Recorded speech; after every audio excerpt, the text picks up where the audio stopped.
Bonjour, c'est Cryptoly, j'espère que vous allez bien en ce mardi 11 juillet 2023. C'est avec plaisir qu'on se retrouve aujourd'hui pour parler du CHZ, la crypto-monnaie de la blockchain Chiliz. Comme d'habitude, on dissèque en deux parties. Une partie fondamentale où on revient sur ce qu'est Chiliz, sur ce qu'est le rôle du CHZ dans Chiliz, et ensuite une partie technique où on se projette court, moyen, long terme sur des prix d'achat, des prix de vente au niveau des graphiques pour faire l'analyse technique classique et ça commence tout de suite.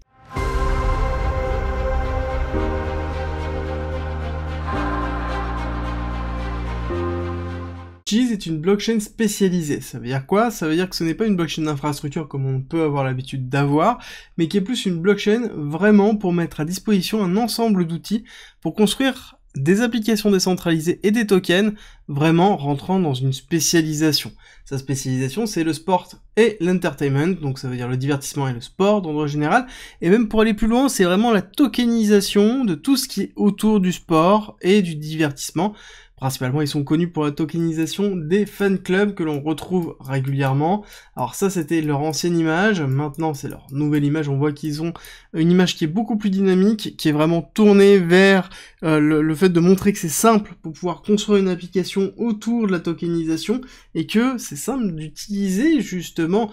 Chiliz comme étant une blockchain EVM pour construire ces applications décentralisées. Donc, EVM étant Ethereum Virtual Machine, donc globalement une machine virtuelle permettant de jouer du code en Solidity. C'est le principe, c'est-à-dire que mon application, je la développe en Solidity et je peux l'exécuter directement sur Chiliz. Donc ça facilite grandement le fait de trouver, enfin ça diminue la difficulté pour trouver un développeur pour construire son application décentralisée. Et là-dessus, on a quand même le leader Chiliz sur ce domaine-là. C'est vraiment devenu le leader très rapidement, dans lequel on retrouve 82 fan tokens, hein, ce qui est un petit peu énorme. Et le fonctionnement derrière, ce qu'il faut bien comprendre, c'est que le CHZ est la pierre angulaire de Chiliz. Pourquoi? Parce que pour accéder à ces tokens, on est obligé de passer par leur exchange qui est en interne. Ça sous-entend qu'on est obligé d'échanger, par exemple, si on veut du City, le token City, on va devoir l'échanger contre du CHZ. On voit que les paires sont majoritairement contre du CHZ, et le CHZ, lui, s'échange contre du USDT. Donc ça veut dire que si jamais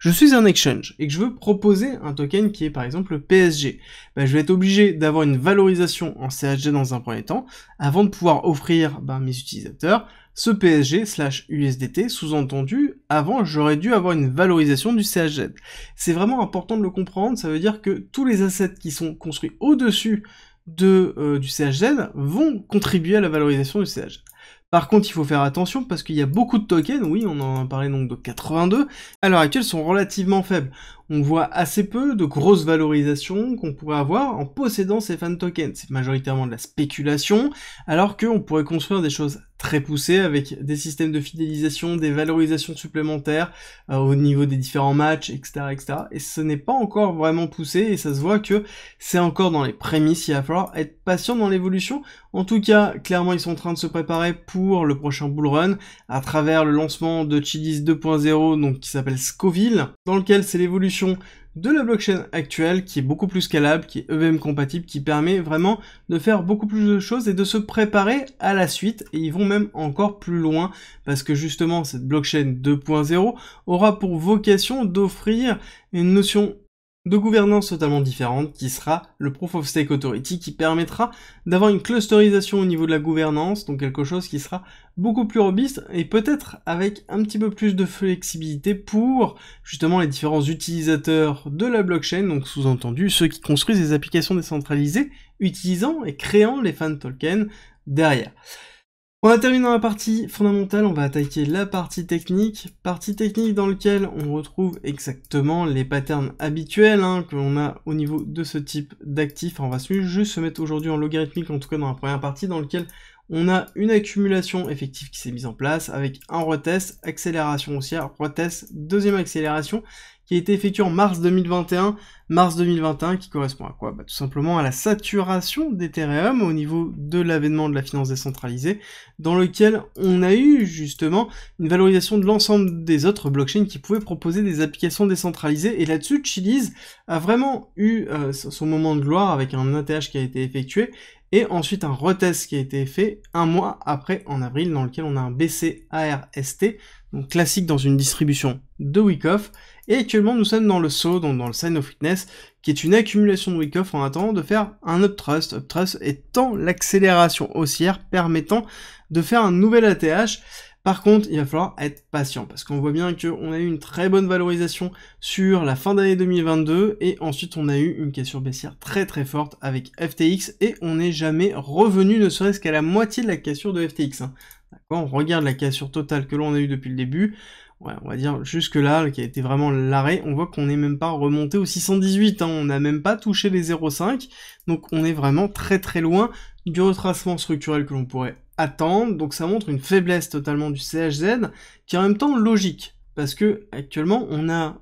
un intérêt qui est moindre au niveau de la notion de blockchain, et au niveau aussi des différents événements sportifs, on n'a pas forcément de grosses valorisations. Il y a eu un moment donné où on a signé beaucoup de choses au niveau de CHZ, dans lequel on a eu beaucoup de nouveaux tokens qui ont été lancés, donc une valorisation supplémentaire de CHZ. Souvenez-vous de l'importance du CHZ dans le fonctionnement des fan tokens. Si le fan token, plus il y a de fan tokens, plus il y a une valorisation de CHZ, plus il y a une demande pour un fan token, plus on a une valorisation du CHZ. Là, ce n'est pas le cas, on a une diminution claire des volumes au niveau des fan tokens, donc il va falloir patienter, il va falloir voir quelles sont les différentes utilités qui vont être construites autour, et ça se voit vraiment au niveau du cours, le fait qu'on ait cassé structurellement ici, donc on a fait un premier lot qui avait été laissé sur février 2022, on a cassé ici sur Terra Luna en 2022, donc mars et juin avec Celsius et Terra Luna, et depuis on était plutôt dans quelque chose de très haussier, dans lequel on n'avait pas marqué de réel break-off structure. On voit qu'on avait juste fait un retest, et le fait de ne pas avoir cassé ici ce break-off structure, le fait de ne pas avoir réussi à consolider au-dessus, nous donne un signal justement potentiellement baissier, même si on avait une deuxième tentative qui a été effectuée ici, mais on voit qu'on manque clairement de carburant, avec aussi la cassure qui a été faite au niveau des fan tokens, au niveau du CHZ sur FTX, on voit que ça a fait très très mal, on a eu vraiment une très grosse bougie suivie d'un ensemble de semaines qui ont été plutôt catastrophiques, et ici on a vraiment la caractérisation du passage de la SEC qui s'est mise en place, dans lequel on a eu un dernier, on a enfoncé le clou derrière,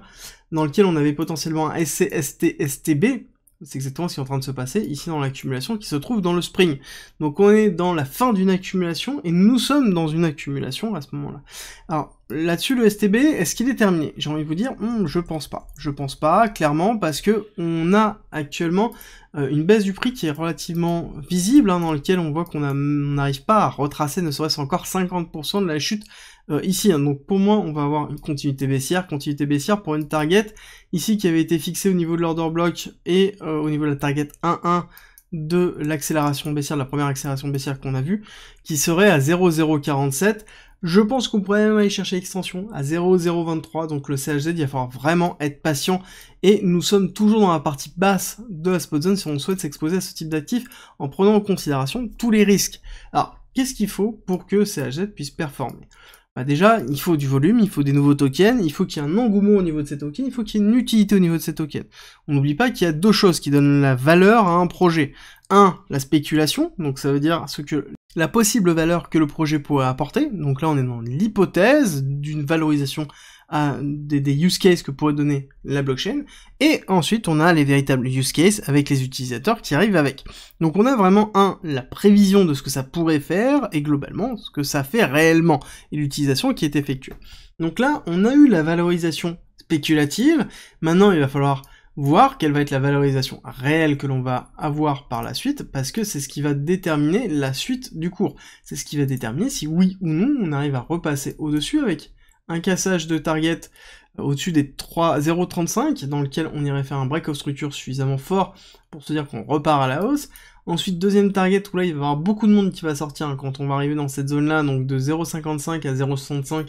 il va y avoir beaucoup de sell-out, donc beaucoup de personnes qui vont alléger leur portefeuille, et ensuite, si jamais on faisait un nouvel ATH, on pourrait considérer que nous sommes dans une vague de IoTistes, donc on irait chercher ici dans la vague 2, hop, la target 1,618, donc pour une vague 3 impulsive, donc classique, 1,618 nombre d'or d'extension de Fibonacci, pour aller chercher les 1,5$ au niveau de la target finale d'un prochain bull run, si jamais on a une valorisation supplémentaire au niveau de CHZ. J'espère que cette vidéo vous a plu. Si jamais ce type de contenu vous plaît, n'hésitez pas à regarder celle que j'ai faite hier sur CKB, la crypto-monnaie de la blockchain Nervos, et je vous retrouve demain matin à 7 h pour la quotidienne.